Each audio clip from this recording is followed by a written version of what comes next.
Good day. Here are the top stories of the Manila Times for Wednesday, March 23, 2022. The page 1 banner headline reads, Duterte's party backs Marcos.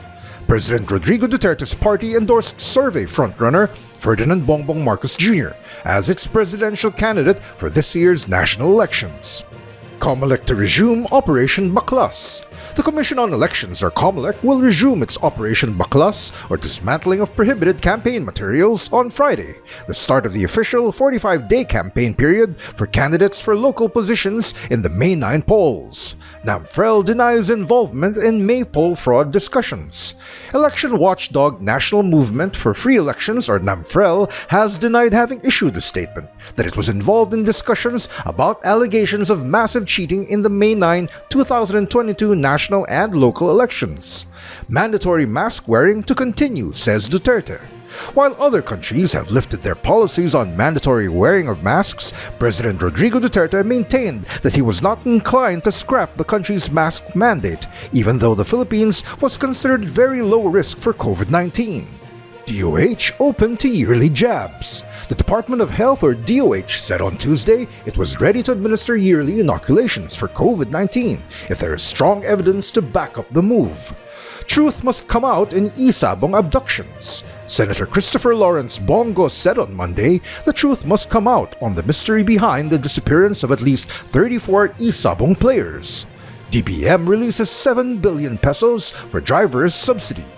The Department of Budget and Management, or DBM, has given the Department of Transportation 7 billion pesos for its service contracting program, which intends to provide cash subsidies for public utility vehicle drivers affected by rising oil prices. In regional news, biggest Balikatan rolls off.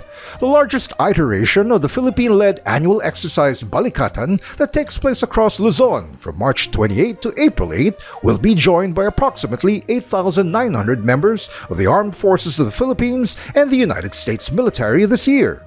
In world news, no survivors found in Chinese plane crash.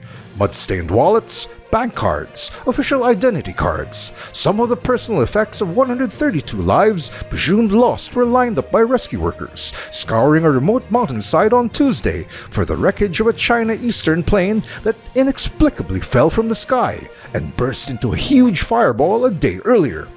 Ukraine troops retake Kyiv suburb.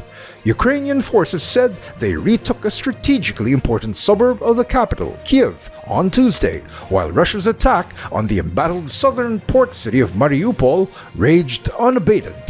In business, government raises $2.25 billion in global bonds. The government raised $2.25 billion, or about 118 billion pesos, through its most recent dollar bond issuance, which would be utilized to support the national budget and the country's sustainable finance framework. And in sports, Ginebra favored over NLEX semis. Make no mistake, the Barangay Ginebra Gin Kings are the defending champions of the PBA Governors Cup, and despite their early struggles in the tournament, the country's most popular basketball team is playing like champions in the ongoing playoffs. Rigoberto Tiglao and Father Anilio Aquino are the featured columnists on the front page of the Times. Tiglao asserts the Philippines is not a divided nation, only the yellow brainwashed elite versus ordinary Filipinos. Father Aquino analyzes the spheres of influence. In the Times editorial, it is urged that President Duterte must veto vape bill. Read all about it. For more news and information, get a copy of the Manila Times on print, subscribe to our digital edition, or log on to www.manilatimes.net. Follow us on Twitter, Facebook, and Instagram, and keep up with the Times. With Eric John C. Kua, Paolo Di Mapi, and Christian Maghanoy, this is the Fort Villaseran reporting. Have a great week.